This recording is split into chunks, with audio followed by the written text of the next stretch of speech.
මේ වෙන විට රට පුරා ඖෂධ වර්ග වගේම ඉන්ධන සහ අනිකුත් ආහාර ද්‍රව්‍යවල යම් ආකාරයේ අපි හිඟයක් දකිනවා. විශේෂයෙන්ම ගත්තාම සෞඛ්‍ය ශාස්ත්‍රය ගත්තාම සෞඛ්‍ය ශාස්ත්‍රය අපි දකින ප්‍රධාන කාරණාව තමයි ඖෂධ හිඟය කියන එක.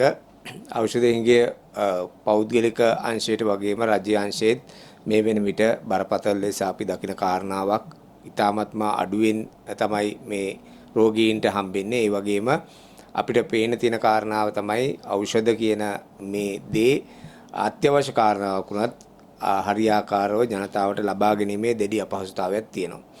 ඒ වගේම අපිට පේන තියෙන අනිකුත් කාරණාව තමයි ඖෂධ ලබා දීමේදී රෝහල් වල යම් සීමා වලට ලක් වෙලා තමයි ඖෂධ මේ වෙනකොට රෝහල් වල ලබා දෙන්නේ. ඒකට ප්‍රධාන වශයෙන් බලපාලා තියෙන කාරණාව තමයි ඖෂධ තොග මේ රටේ නොලැබීම සහ ඒ සඳහා අවශ්‍ය ඩොලර් අර්බුදය. ඒ වගේම නිෂ්පාදන කටයුතු ශ්‍රී ලංකාවේ කරන ඒවටත් අපේ අමුද්‍රව්‍ය ගෙන්වීමේ දැඩි අපහසුතාව තියෙනවා.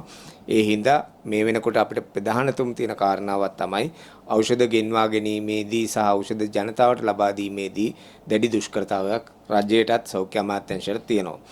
වෛද්‍යවරුන් හැටියට ගත්තාම රජ්‍ය වෛද්‍ය නිලධාරීන්ගේ සංගමේ සමාජිකයන්ගෙන් බලවත් පැමිණිල්ලක් තියෙනවා. මේ ඖෂධ නිසි තොග නොලැබී යාම සහ සමහර ඖෂධ වර්ග සම්පූර්ණයෙන් නැතිවීම හරහා ජීවිත අවදානමක් තියෙනවා සහ රජයේ රෝහල් වලට මේ ආර්ථික අපහසුතාව සමග පැමිණෙන රෝගී සංඛ්‍යාවේ යම්කිසි වැඩිවීමක් ඉදිරියේදී අපි බලාපොරොත්තු වෙනවා. ඒක මේ ඖෂධ තොග නිවැරදි ආකාරයෙන් නොලැබුණොත් ඉන්ධන අර්බුදයට එහා ගිය අර්බුදයක් අපිට ඖෂධ එක අපිට දකින්න ලැබේවි. ඒකට බරපතල කාරණාවක් හැටියට අපි මීට පෙරත් සඳහන් කෙරුවා සහ අපි එහිදී සඳහන් කරුවේ මේක හදිසි අවස්ථාවක් හැටියට නම් කරන ලෙස. එතකොට මේ වෙනකොට ඖෂධ වර්ග ආසන්න වශයෙන් 150කට ආසන්න සංඛ්‍යාවක් රෝහල් වල දැඩි හිඟයක් තියෙනවා.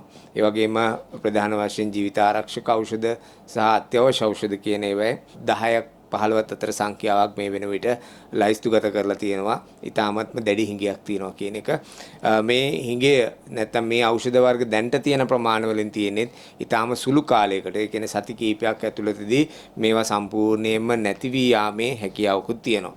ඒ හින්දා රජයක් හැටියට අපි මේ ඉන්ධන අර්බුදය විසඳනවා හා සමානව ගෑස් අර්බුදය විසඳනවා හා සමානව ඉදිරියේදී මේ එන අර්බුදය පිළිබඳව හරි දැක්මක් හරි කළමනාකරණයක් හරි පරිපාලනයක් ඇතිව කටයුතු කරන්න කියලා අපි ඉල්ලා සිටිනවා. ඒ සඳහා අපි මේ අදාළ අමාත්‍යාංශවල ඉන්න නිලධාරීන්ගෙන් ලේකම්වරයාගෙන් සහ අමාත්‍යවරයාගෙන් ඉල්ලා සිටිනවා මේ සඳහා ඊටමත්ම දැඩි අවධානයක් යොමු කරන්න. එහෙම නැති වුණොත් රෝගීන්ගේ ජීවිත අනතුරට පත්වීමේ හැකියාව ඊටමත්ම දැඩි. ඒ වගේම සෞඛ්‍ය ශාස්ත්‍රයේ බරපතල ලෙස කඩාගෙන වැටීමේ හැකියාවක් තියෙනවා. අනිත් පැත්තෙන් ගත්තාම රාජ්‍ය වෛද්‍ය නිලධාරීන්ගේ සංගමයේ මේ සඳහා අපි ඉදිරිපත් කෙරුවා වෙබ් පිටුවක්. ඒ වගේම ඒ සඳහා අපි ජාත්‍යන්තරයෙන් සහයෝගය ලබා ගන්න උත්සාහ කෙරුවා. ඒට හොඳ පිළිතුරු ලැබිලා තියෙනවා. විදේශ රටවල් වල සිටින වෛද්‍යවරුන් ඒ වගේම විදේශ රටවල් වල සිටින ශ්‍රී ලාංකිකයන් විදේශ රටවල් වල සිටින විදේශික ඒ හිතමිතුරු අය අපිට උදව් කිරීමට ඉදිරිපත් වෙලා තියෙනවා. ඒ හරහා ඖෂධ තොග මේ වෙන විට යුරෝපීයනුත් ඒ වගේම ගල්ෆ් කලාපීය රටවල් වලින් අපිට බොහෝ සෙයින් ලැබිලා තියෙනවා. ඒ හරහා අපිට යම්කිසි ආකාරයක පොඩි සහනයක් ලැබිලා තියෙනවා කෙටි කාලයකට. නමුත් මේ ඖෂධ හිඟය කියන එක ඊටාත්ම සංකීර්ණ විෂයක්. ඒ වගේම මේ සංකීර්ණ කාරණාවක්. ඒ සංකීර්ණ කාරණාව ඇතුළතදී සුළු වශයෙන් තොග ලැබීම හරහා කෙටි කාලිනව අපිට විසඳුම් ලබාගත හැකි වුණත් මේක සම්පූර්ණයෙන් විසඳාගත හැකි කාරණාවක් නෙවෙයි.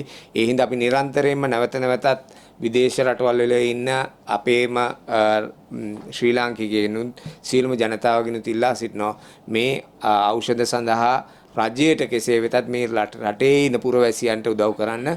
මොකද එහෙම වුණොත් එහෙම කරන්න බැරි වුණොත් අපිට පස්සේ උදව් කරනවට වැඩිය කරදරයක් අපිට පැමිණෙනවා. නැත්නම් මේ කරදරේ ඉදිරියේදී අපිට තියෙන කරදරයක් පැමිණෙන්න තියෙන කරදරයක් හින්දා අපිට පෙර සූදානමක් කිරීම අවශ්‍යයි. ඒ හින්දා අපි ඊ타මාත්ම කාර්මිකව ඉල්ලා සිටිනවා සියලුම ජන කොටස් වලින් සහ විදේශ රටවල් වල මෙරට ඔවුන්ට හැකි පමණින් උදව් කරන්න මේ සෞඛ්‍ය ශාස්ත්‍රයේ ඉදිරියේදී එන අර්බුදකාරී තත්ත්වය සමනය කර ගැනීම සඳහා අපි ඒ වගේම ඉල්ලා සිටිනවා ජනතාවගෙනුත් තමාට ලැබිලා තියෙනවා නම් යම්කිසි ඖෂධයක් ඊටාත්ම පරිස්සමෙන් පාවිච්චි කරන්න. ඒ ලබා දීලා තියෙන නියමිත මාත්‍රාව වලට පමණක් පාවිච්චි කරන්න. ඖෂධ අපතේ අරින්න එපා.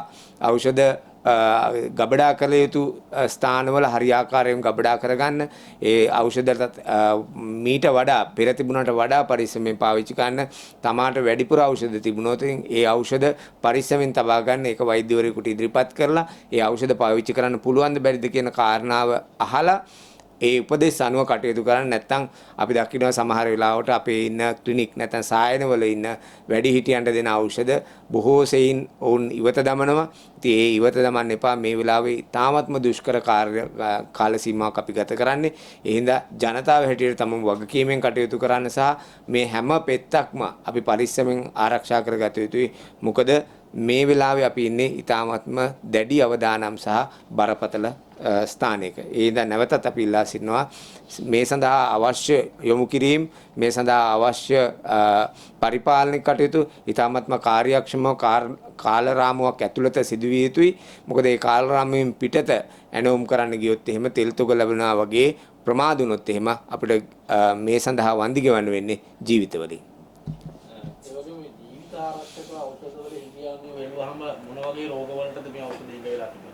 ජීවිත ආරක්ෂක ඖෂධවල අපි දකිනවා ඖෂධ හිඟය මේ වෙනකොට හෘද රෝග සම්බන්ධයෙන් තියෙන ඖෂධ වර්ග. ඒ වගේම අපිට පසුගිය කාල සීමාවෙදිම දැක්කා මේ පිසු බලු රෝගය සඳහා පාවිච්චි කරන ඖෂධ වර්ග.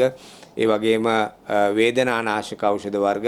මෙවැනි ඖෂධ වර්ග කාණ්ඩ රාශියක් තියෙනවා. ඊට අමතරව වෛද්‍ය උපකරණ වල ඊටාත්ම බරපතල අඩුපාඩුවක් තියෙනවා. වෛද්‍ය උපකරණත් මේ වෙනකොට කාණ්ඩ 14ක විතර අපිට නම් කරලා තියෙනවා.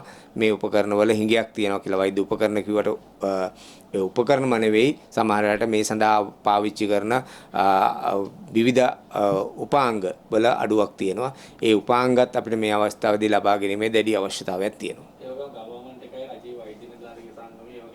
අපිට ලැබෙන ප්‍රධානයක් ඇතුළේ ලැබෙන ඖෂධත් එක්ක යා පාලනයක් සිදු වෙලා තිබෙනවද මේ අඩුවීම?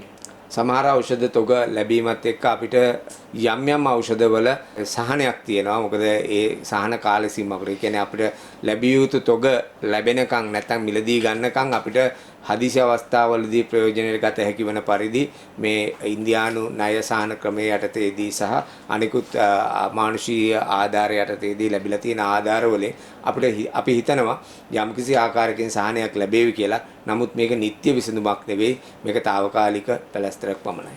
ඒ වගේම මේ අත්‍යවශ්‍ය ඖෂධවල හිඟේ පියවා ගන්න යම් වැඩපිළිවෙලක් තියෙනවද? ඒ කියන්නේ ප්‍රධානයෙන් කරන වෙලාවට අපි අනුන් කරන්නේ එවැනි අත්‍යවශ්‍ය ඖෂධ. අත්‍යවශ්‍ය ඖෂධ මේ වෙනකොට ඒ අදාළ රෝහල් වල ප්‍රධානින් ඒ වගේම විශේෂඥ වෛද්‍යවරුන්ගේ උපදෙස් අරගෙන තමයි මේ ලයිස්තු සකස් කරලා තියෙන්නේ. මේ වෙනකොට ලයිස්තු කාණ්ඩ කීපයක් සකස් කරලා තියෙනවා.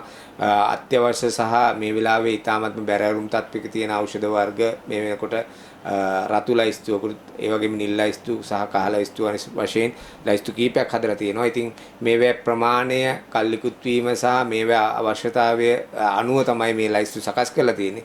නමුත් ඒ ලයිස්තු සකස් කිරීමේදී සහ ඒවා මිලදී ගැනීමේදී සමහර විට අපි හිතනවට වඩා කාල සීමාවක් ගත වෙන්න පුළුවන්.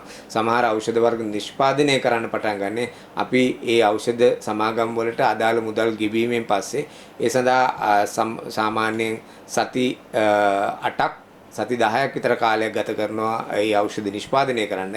ඉතින් අපි මේ වෙලාවේදී ඖෂධ සම්පූර්ණයෙන්ම නැති වෙලා ඒ ඖෂධ ගෙන්වා ගැනීමට උත්සාහ කරුවොත් සති 10ක් කාල සීමාවක් අපිට ඖෂධ නැතුව ඉන්න වෙනවා. ඉතින් ඒ හින්දා තමයි විශේෂයෙන් ප්‍රකාශ කරන්නේ මේ වෙලාවේ අපි ඖෂධ මිලදී ගැනීම සඳහා අවශ්‍ය පුරෝකථනයන් හරියට කරන්න, ඒ සඳහා අවශ්‍ය මුදල් වෙන් කරගන්න ඉන්ධන නැතුව දින කීපයක් අපිට ගත කරන්න පුළුවන් වේවි. නමුත් මේ අත්‍යවශ්‍ය ඖෂධ නැතුව ජනතාවගේ ජීවිතයේ අන්තරයට යාම වළක්වා ගන්න බැරි වෙයි.